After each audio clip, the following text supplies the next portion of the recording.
Hi, and welcome to another awesome video by 365 Data Science, where we take interesting ideas related to data, technology, business, and careers, then turn them into unique and intriguing content for your enjoyment. So without delay, let's get started.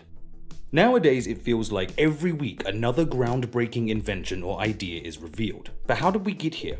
In this video, we're going to look at the evolution of technology from the very beginning. We'll go through some of the most influential devices and concepts that have led us to this techno-fueled world we live in today. Our time travel journey starts pretty much when we did, before selfies, trolling, open world gaming, and cheesy infographic videos, way back in 35,000 BCE, with the first recorded example of counting. It all began with a simple tally on a bone, the Lebombo bone. Talk about upcycling. More conveniently, papyrus paper was invented in 3000 BCE for recording and the Abacus in 2300 BCE for sums. These had evolutions of their own for the next couple of millennia, around up to 100 CE, where they reached a state how we know them today. This was also the time Hindu-Arabic numerals were developed, not the first characterized numbers but ones which allow complex mathematics. Jumping to the second millennia, we have the development of the techno-fuelled, a complex analog computer used to measure astronomical coordinates and is the basis for all modern astronomical instruments today. The techno-fuelled was the first device used for the observation of Halley's Comet. Equally terrifying and amazing, in 1206 came one of the first examples of the concept of automation with Al-Jazari's programmable automata, which helped to fuel the ideas of mechanical humans and artificial intelligence. Recently, evidence was discovered showing that the first mechanical calculator was conceived in 1502 by none other than Leonardo da Vinci, who apparently invented everything.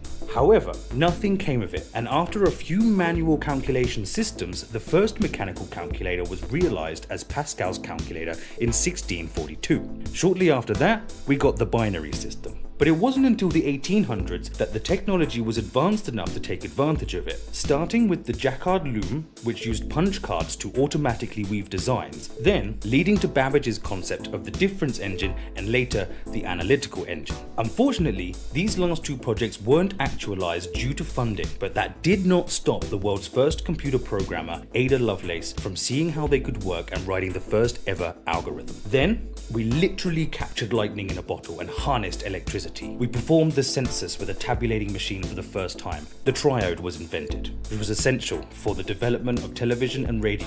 We came up with the idea of a thinking machine, the first ever robot in the sci-fi film Metropolis, and the Turing machine was conceptualized. All this played a huge part in the creation of the first ever electric computer in 1939, the Atanasoff-Berry computer.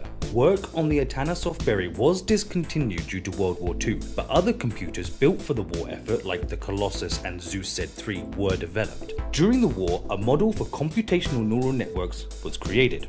And after the war had ended, we got the ENIAC, the grandfather of digital computing, the UNIVAC for business and government, the transistor, the first thinking machines in the SNARC and the IBM 701. This was the first computer that displayed AI capabilities as it learned to play checkers. The 50s saw another step forward in machine learning with the logic theorist, a program designed to mimic the grammar skills of a human and dubbed the first AI program.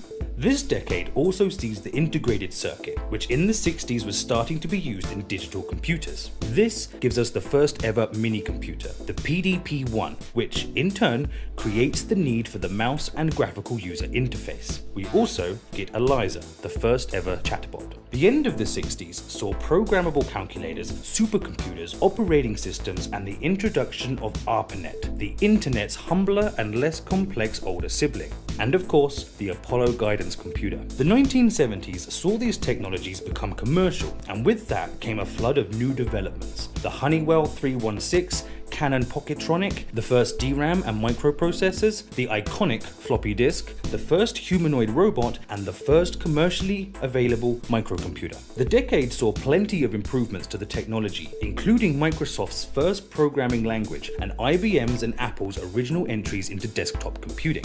The end of the 70s saw the first automated vehicle, the Stanford car, and led us into the 80s where technology was quickly getting smaller, cheaper, and more powerful. We also find the development development of backpropagation and the CD-ROM. During this time, tech is becoming so compact that the Galvalan SC is marketed as a laptop computer. AI is also making leaps and bounds with the CYC, a project aiming to build a knowledge base of basic concepts, rules of thumb, and common sense to assist AI applications to perform human-like thinking. In the following 5 years, we get handheld computers, AI that teaches itself to speak, the first versions of Windows and Excel, plenty of supercomputers, laptops, desktops, processors, and in 1989 we get the World Wide Web. The web and some big leaps in processing power in the early 90s brought PCs into the realm of entertainment devices. This decade introduced us to PC gaming, DVDs, internet browsers. We got some of the first mobile phone devices from Nokia to fit in our hands, and supercomputers that are now able to beat human master chess champions with Deep Blue. And let's not forget Skynet. I mean, Google. For the next decade, we see the development of various computers, hard drives, robots, processors, and the still in use USB. Speaking of speed, in 2002, we got the first commercial maglev, short for magnetic levitation train. The world is also introduced to YouTube, and the innate human need for on-demand cat videos was satisfied. With the huge growth and commercialization of technology in the last decade or two, data is everywhere. That's why in 2005 the term big data is coined. Apple shows its power in the tech field with the release of the MacBook Pro, while the iPhone brings smartphones to the mainstream. In the late 2000s, IBM shows off its dominance in the realm of supercomputers by having the fastest in the world with Blue Gene, then bettering it themselves with Roadrunner. Blockchain arrives in force in 2008 to shake up the financial sector. China and Japan start to push back IBM in a battle for who has the most powerful supercomputer, with the Tianhe and K computer respectively. This leads to some of the biggest jumps in computing power. We also see another show of AI's growth with Siri and Watson, who wins Jeopardy against human opponents. And it's not just on Earth where things are getting more advanced, with the Mars rover showing the rest of the universe what we're capable of. To exemplify how far we've come to this point, in 2012 and 13, we have supercomputers that reach exascale speed. And on our wrists, we have computational devices millions of times faster than the computers that sent a rocket to the moon. And did I mention now that our rockets have the capability to land themselves, with a lot more computing power than a watch, mind you.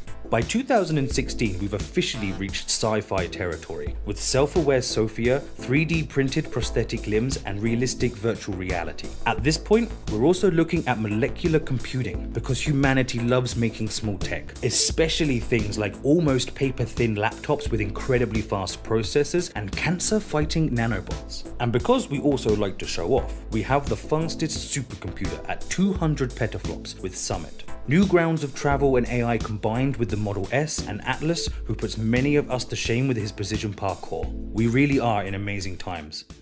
But where do you think we'll be heading next? What will be the next big thing? Are we maybe going too fast? Our ancestors had much more time to process and learn from new developments. We'd like to open up a discussion in the comments and get your thoughts on future technology. And of course, if you enjoyed this video and would like to see more, like, subscribe, and hit the notification bell.